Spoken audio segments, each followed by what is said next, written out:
Recent ಆಗಿ times of India news paper ಅಲ್ಲಿ ಒಂದು ಆರ್ಟಿಕಲ್ ಬಂದಿತ್ತು. ಅದು ಒಂದು ಫ್ಲೋಟಿಂಗ್ ಸಿಟಿ ಅಂತ ಹೇಳಿ, ಅಂದ್ರೆ ತುಂಬಾ ದೊಡ್ಡ ಹಡಗಿನ ಒಂದು ಪ್ರಾಜೆಕ್ಟ್ ಬಗ್ಗೆ ಸಿಕ್ಕಾಪಟ್ಟೆ ಡಿಸ್ಕಷನ್ ನಡೀತಾ ಇದೆ. ಆನ್ಲೈನ್ ಅಲ್ಲಿ ಇದ್ರ ಬಗ್ಗೆ 3D ವಿಡಿಯೋಗಳು ಸಿಕ್ಕಾಪಟ್ಟೆ ಓಡ್ತಾ ಇದ್ದಾವೆ. ಇದು ಸತ್ಯ ಹೇಳ್ಬೇಕಂದ್ರೆ ಇದು 25 ವರ್ಷದ ಹಿಂದಿನ ಒಬ್ಬ ಇಂಜಿನಿಯರ್ನ ಡ್ರೀಮ್ ಪ್ರಾಜೆಕ್ಟ್. ಅಂದ್ರೆ ಈ ಪ್ರಾಜೆಕ್ಟ್ ಬಗ್ಗೆ ಇದ್ದಕ್ಕಿದ್ದಾಗೆ ಜನರು ಯಾಕೆ ಮಾತಾಡ್ತಾ ಇದ್ದಾರೆ ಅಂದ್ರೆ, ಯಾರೋ ಒಬ್ರು ಈ ಒಂದು ಪ್ರಾಜೆಕ್ಟ್ ಬಗ್ಗೆ 3D ವಿಡಿಯೋನ ಇನ್ಸ್ಟಾಗ್ರಾಮ್ ನಲ್ಲಿ ಹರಿಬಿಟ್ಟಿದ್ದಾರೆ. ಅದನ್ನು ನೋಡಿದ್ಮೇಲೆ ಎಲ್ಲ ನ್ಯೂಸ್ ಪೇಪರು ಮತ್ತೆ ನ್ಯೂಸ್ ಚಾನೆಲ್ನವರು ಇದ್ರ ಬಗ್ಗೆ ಡಿಸ್ಕಷನ್ ಮಾಡ್ತಾ ಇದ್ದಾರೆ. ಯಾಕೆ ಅಂದ್ರೆ ಇದ್ರ ಬಗ್ಗೆ ಡಿಸ್ಕಷನ್ ಮಾಡಿದ್ರೆ ಒಳ್ಳೆ ರೀಚ್ ಸಿಗುತ್ತೆ ಅಂತ ಹೇಳಿ. ಇದ್ದಕ್ಕಿದ್ದಾಗೆ ಈ ಪ್ರಾಜೆಕ್ಟ್ ಬಗ್ಗೆ ಜನರು ಯಾಕೆ ಡಿಸ್ಕಷನ್ ಮಾಡ್ತಾ ಇದ್ದಾರೆ ಗೊತ್ತಾ? ಸೌದಿನವ್ರದ್ದು ದಿ ಲೈನ್ ಅನ್ನುವಂತ ಹಡಗು ಮತ್ತೆ the icon of the seas, ಈ ಎರಡು ತುಂಬಾ ದೊಡ್ಡ ಹಡಗು ಪ್ರಾಜೆಕ್ಟ್ಗಳ ಬಗ್ಗೆ ಜನರು ಸಿಕ್ಕಾಪಟ್ಟೆ ಡಿಸ್ಕಷನ್ ಮಾಡ್ತಾ ಇದ್ದಾರೆ. ಇದ್ರ ಬಗ್ಗೆ ಡಿಸ್ಕಷನ್ ಮಾಡಬೇಕಾದ್ರೆ ಈ ನ್ಯೂಸ್ ಚಾನೆಲ್ನವರು ಮತ್ತೆ ನ್ಯೂಸ್ ಪೇಪರ್ನವರು ಏನಂತ ಅವರು ಕೂಡ ಈ ಒಂದು 25 ವರ್ಷ ಹಳೆಯ ಪ್ರಾಜೆಕ್ಟ್ ಬಗ್ಗೆ ಅವರು ಕೂಡ ನ್ಯೂಸ್ಗಳನ್ನ ಪ್ರೆಸೆಂಟ್ ಮಾಡ್ತಾ ಇದ್ದಾರೆ. ಯಾಕೆ ಅಂದ್ರೆ ಈ ಎರಡು ಪ್ರಾಜೆಕ್ಟ್ಗಳ ಬಗ್ಗೆ ಆಲ್ರೆಡಿ ಸಿಕ್ಕಾಪಟ್ಟೆ ಟ್ರೆಂಡ್ ನಡೀತಾ ಇದೆ.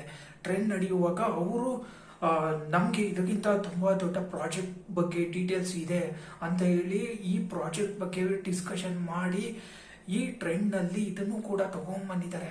ಹಂಗಾಗಿ ಸದ್ಯಕ್ಕೆ ಇವಾಗ ಆನ್ಲೈನ್ ನಲ್ಲಿ ನ್ಯೂಸ್ ಚಾನೆಲ್ಗಳು ನ್ಯೂಸ್ ಪೇಪರ್ನವರು ಇದ್ರ ಬಗ್ಗೆ ರಿಪೋರ್ಟಿಂಗ್ ಕೊಡ್ತಾ ಇದ್ದಾರೆ.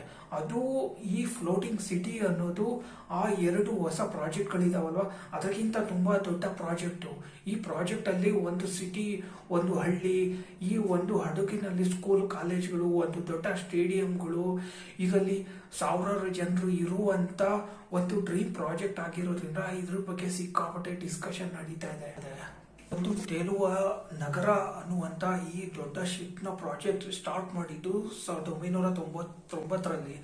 ಅದು ಫ್ಲೋರಿಡಾನಲ್ಲಿರುವಂತ ನಾರ್ಮನ್ ನಿಕ್ಸನ್ ಅಂತ ಹೇಳಿ ಒಬ್ಬ ಸಾಮಾನ್ಯ ಇಂಜಿನಿಯರ್ ಆಗ ಸ್ಟಾರ್ಟ್ ಮಾಡಿದಾಗ ಇದು ಸಿಕ್ಕಾಪಟ್ಟೆ ಸದ್ದು ಆಗಿತ್ತು. ಆದ್ರೆ ಇದಕ್ಕೆ ಆ ಸಮಯದಲ್ಲಿ ಸರಿಯಾದ ಫಂಡ್ಸ್ಗಳು ರೈಸ್ ಆಗಿಲ್ಲ. ನಾರ್ಮನ್ ನಿಕ್ಸನ್ ಅನ್ನುವಂತ ಈ ಇಂಜಿನಿಯರ್ 1990ನಲ್ಲಿ ಈ ಪ್ರಪಂಚದಲ್ಲಿರುವಂತ ಎಲ್ಲಾ ಶ್ರೀಮಂತರಿಗೂ ಅಪ್ರೋಚ್ ಮಾಡಿದ್ದಾನೆ. ನಾನು ಈ ಪ್ರಾಜೆಕ್ಟ್ ನ ರೆಡಿ ಮಾಡಿದ್ದ, ಇದಕ್ಕೆ $16 ಬಿಲಿಯನ್ ಹಣ ಬೇಕಾಗಿತ್ತು. ಇಷ್ಟೊಂದು ಹಣನ ಆ ಕಾಲದಲ್ಲಿ ಯಾರು ಕೂಡ ಅಂತ ಇಂಟ್ರೆಸ್ಟ್ ನ ಮಾಡಿಲ್ಲ. ಅಂದ್ರೆ 2012ರವರೆಗೂ ಪದೇ ಟ್ರೈ ಮಾಡಿದ್ದಾರೆ. ಈ ಪ್ರಪಂಚದಲ್ಲಿರುವಂತ ಯಾವ ಶ್ರೀಮಂತರು ಕೂಡ ಕೊನೆಗೆ ಒಪ್ಪಿಗೆ ಕೊಟ್ಟಿಲ್ಲ, ಅವರು ಹಣ ಹಾಕಿಲ್ಲ. ಕೊನೆಗೆ ಈ ಇಂಜಿನಿಯರ್ 2012ರಲ್ಲಿ ಸತ್ತೋಗಿದ್ದಾನೆ. ಸತ್ತೋಗಿದ ಮೇಲೂ ಕೂಡ ಒಂದು ರೂಮರ್ಸ್ ಬಂದಿತ್ತು, ಈ ಪ್ರಾಜೆಕ್ಟ್ ಇನ್ನು ಮುಂದೆ ಕಂಟಿನ್ಯೂ ಆಗುತ್ತೆ ಅಂತ ಹೇಳಿ. ಆದ್ರೆ ಕೊನೆಗೆ ಇದು ಕಂಟಿನ್ಯೂ ಆಗಿ ಈ ಒಂದು ಹಡಗು ಉಳಿದಿದೆ.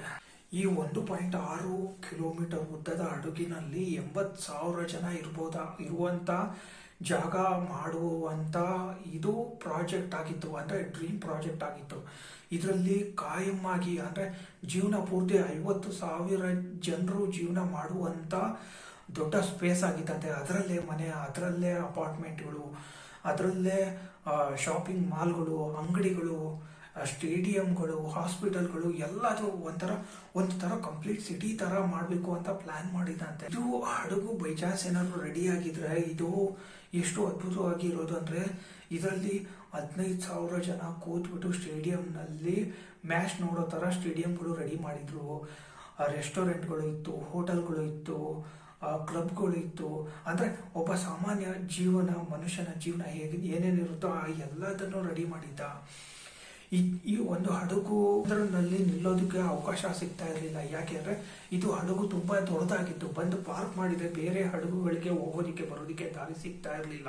ಈ ಒಂದು ಹಡಗಿನಲ್ಲಿ ನ್ಯೂಕ್ಲಿಯರ್ ಪವರ್ ಇಂದ ರನ್ ಆಗುವಂತ ಕೆಪಾಸಿಟಿ ಮಾಡಿದ್ರಂತೆ.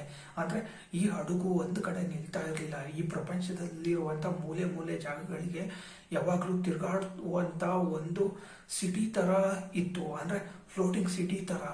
ಅಂದ್ರೆ ಜಸ್ಟ್ ಇಮ್ಯಾಜಿನ್, ಯೋಚನೆ ಮಾಡಿ, ಈ ಒಂದು ಪ್ರಾಜೆಕ್ಟ್ ಏನಾದ್ರು ಕಂಪ್ಲೀಟ್ ಆಗಿದ್ರೆ ಇದ್ರ ಬಗ್ಗೆ ಜನರು ಇನ್ನು ಯಾವ ತರ ಡಿಸ್ಕಷನ್ ಮಾಡ್ತಾ ಇದ್ರು. ಈ ಎರಡನೇದು, ಹಣ ಸಮುದ್ರದಲ್ಲಿ ಓಡಾಡ್ತಾ ಇದೆ ಅಂದ್ರೆ ಆ ಒಂದು ಹಡಗಿನಲ್ಲಿರುವಂತ 80,000 ಜನರ ಸೇಫ್ಟಿ, ಆ ಒಂದು ಸೇಫ್ಟಿನ ನೋಡ್ಕೊಳ್ಳೋದು ತುಂಬಾ ಕಷ್ಟ. ಕರೆಕ್ಟಾ? ಅದ್ರ ಬಗ್ಗೆ ಪ್ರಾಜೆಕ್ಟ್ ಮಾಡೋರು ಒಂದ್ ಟೈಮ್ ಯೋಚನೆ ಮಾಡಿದ್ದಾರೆ, ಅದಕ್ಕೆ ಇನ್ವೆಸ್ಟ್ಮೆಂಟ್ ಮಾಡೋರು ಇದರಲ್ಲಿ ಇನ್ವೆಸ್ಟ್ಮೆಂಟ್ ಮಾಡಿಲ್ಲ.